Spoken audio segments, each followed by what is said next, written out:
strike me down, I shall become more powerful than you could possibly imagine. Okay, so not too long ago, I released a video that ended up being the least popular video I've ever had, and that was showing how if you have elite speed mods, you can use a fast Malak to really dominate arena and improve your arena defense or grand arena defense. And a lot of you did not like it. There was a lot of misunderstanding, I think, about what the purpose of it was. And some of you just didn't like that the video is catered to kind of the elite with the top speed mods, either those who have spent a lot of money or those who just got lucky with their speed rolls. That speed's already frustrating. But if that was the problem, then this video will be much more up your alley, because this is how to counter that team. So if you didn't see that video, I'll put it up here. You can go back and check it out. But basically what it showed is how if you use a really fast Malak, you can dispel the Sith Trooper or whatever pretaunt is there. And then your fast Darth Revan can then go and do his AoE fear. But you've got to have basically your second fastest speed set be faster than your opponent's fastest speed set. So it only works if you have great mods.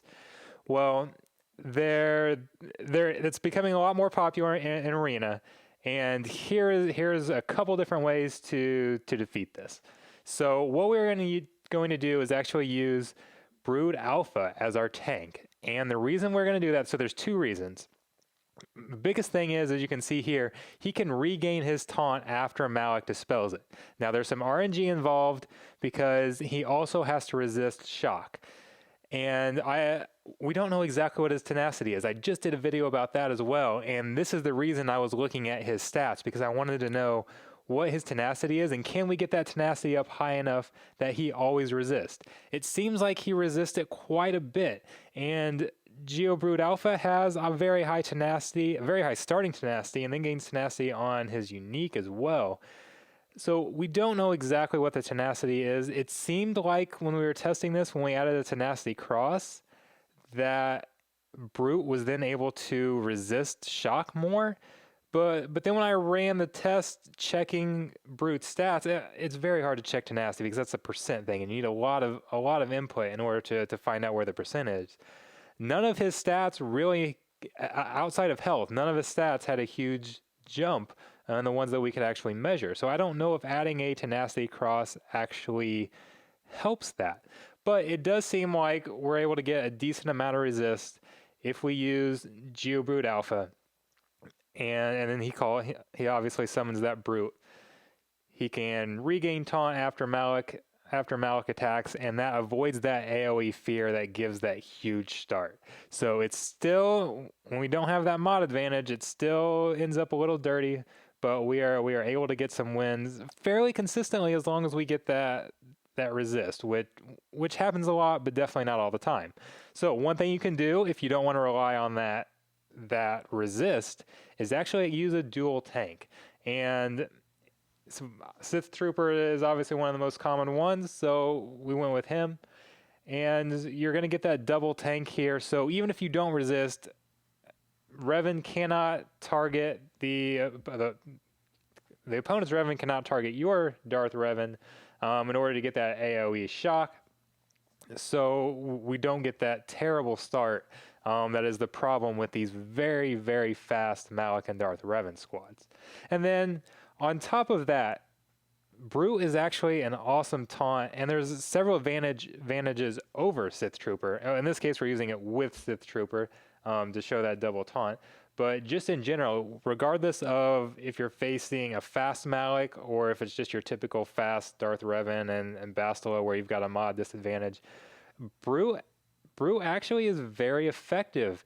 And there's essentially three advantages for Brute over Sith Trooper if you're looking for an auto taunt. The first, as we've seen, is he can counter and get that taunt back. The second is that not only does he have that high resist chance, but Brute Alpha can actually dispel that shock if he does get shocked. So like here we see that my Sith Trooper has shock. He's basically useless once he has shock. He's so slow that he's not really going to take a lot of turns to just pass through that shock. There's no way to dispel it. So there's not really, he just kind of sits there and basically is useless. Whereas with Brute Alpha, he can dispel Brute, and then he's able to regain taunt and actually be of use later. And then the third and huge benefit is that you essentially get more characters, because you're starting with 6 instead of 5, and then he can revive as well. So you might end up having 7, maybe 8 characters that you actually essentially have to take out. And like, even though Brute Alpha doesn't taunt, the AI isn't exactly the smartest, and they're gonna waste some attacks on him anyways, just by random chance. So just having more characters to take out can help be an advantage. If they target, you have like HK, who has his big hit who can one-shot most characters.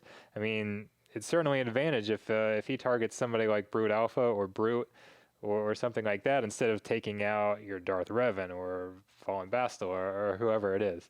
So there are some key advantages regardless of what team you're facing. The obvious key disadvantage is Brute Alpha is not a Sith, so you lose that, 50% critical damage bonus if your entire team is Sith Empire. So that's the one downside, but I think that's more than offset by the upsides that Brute actually brings as that pretaunt, as opposed to Sith Trooper. And then, so this again, it's not the cleanest battle. You're not getting wins that would get you full points in Grand Arena or anything. And obviously it's not ideal in Grand Arena, because you have to destroy your Geo team in order to do that. So this is more arena focused really than it is Grand Arena focused, but I think it's still kind of important.